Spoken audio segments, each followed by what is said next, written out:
When we look one more time at this image we considered in a previous lecture, where I said that the brain inferred a white square in front of four black circular shapes, we conclude that in order to make a simplistic sense of the scene, and with its innate ability to see in 3D, the brain separates what's in the front and what's in the back.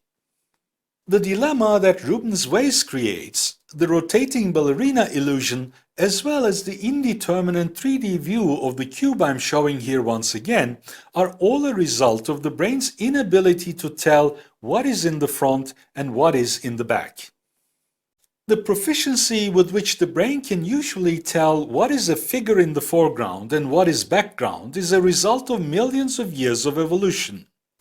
It is a capability of our visual system similar to those of other mammals that is crucial for our survival.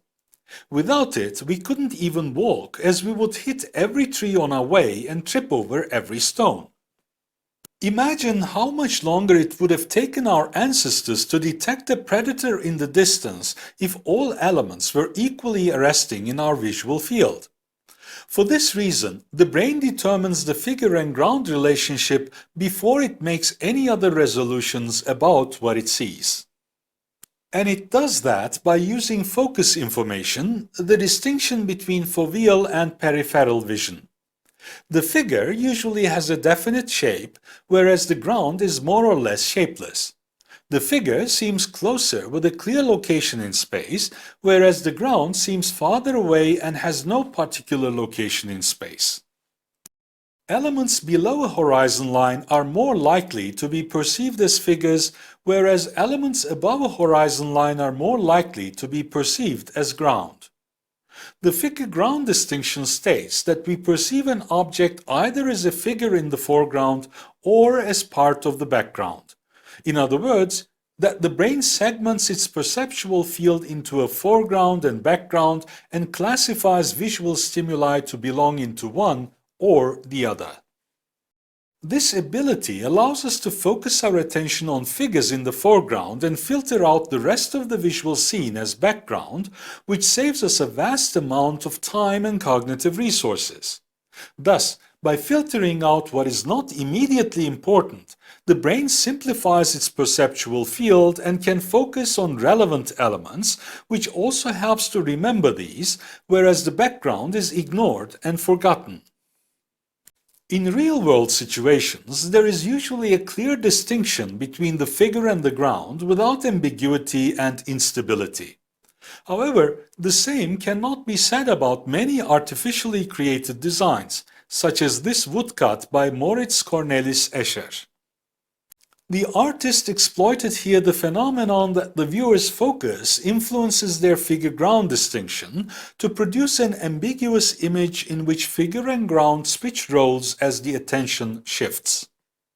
Unless there are specific reasons to go against the figure-ground distinction, an issue I will talk about in a minute, as designers, we must pay utmost attention to clearly differentiate between figure and ground in order to focus the attention of viewers and to minimize perceptual confusion.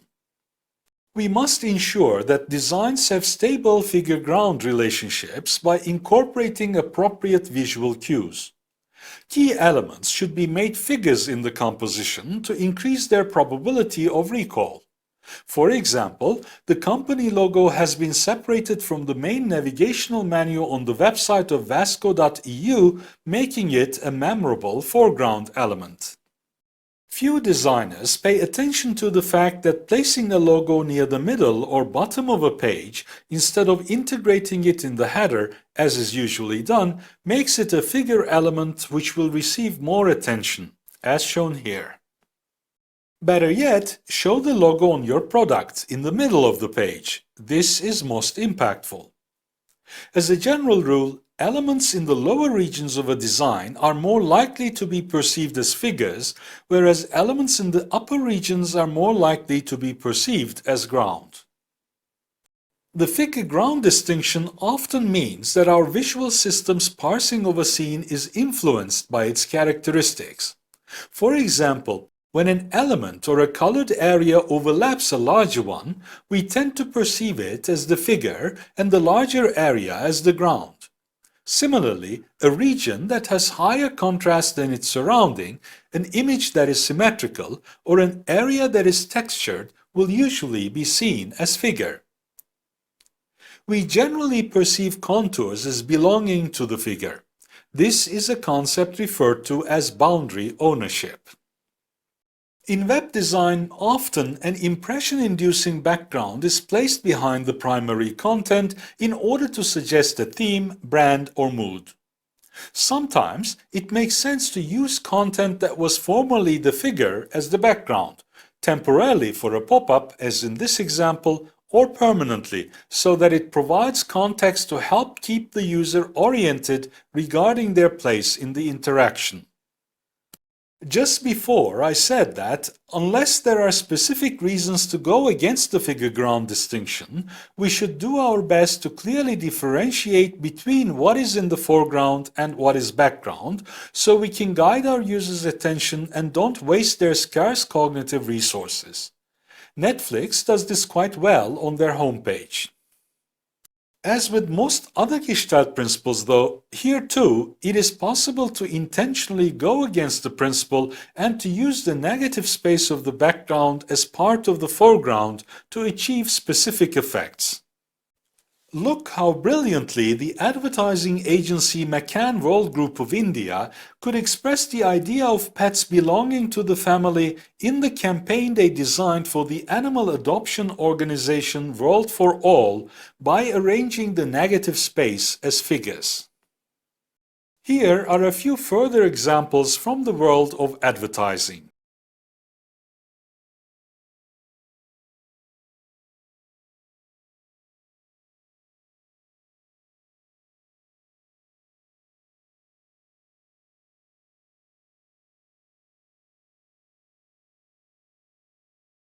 The incorporation of negative space into an image is one of the most widely used concepts in logo design, as it is very important there to integrate as many meanings as possible into a dense area. Using the negative space opens up a new dimension for visual design, as exemplified by the logo of the Pittsburgh Zoo shown. Here are a few further examples of logos that use this concept.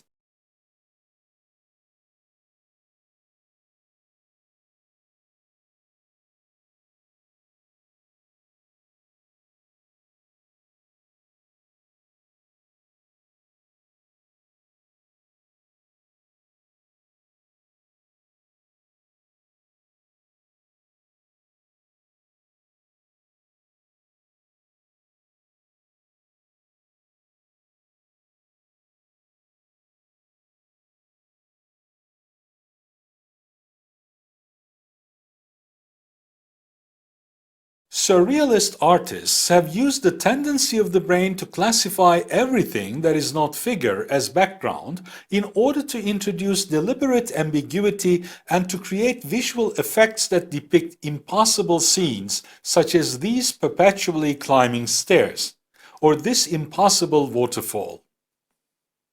Other artists use the same effect to create interesting patterns.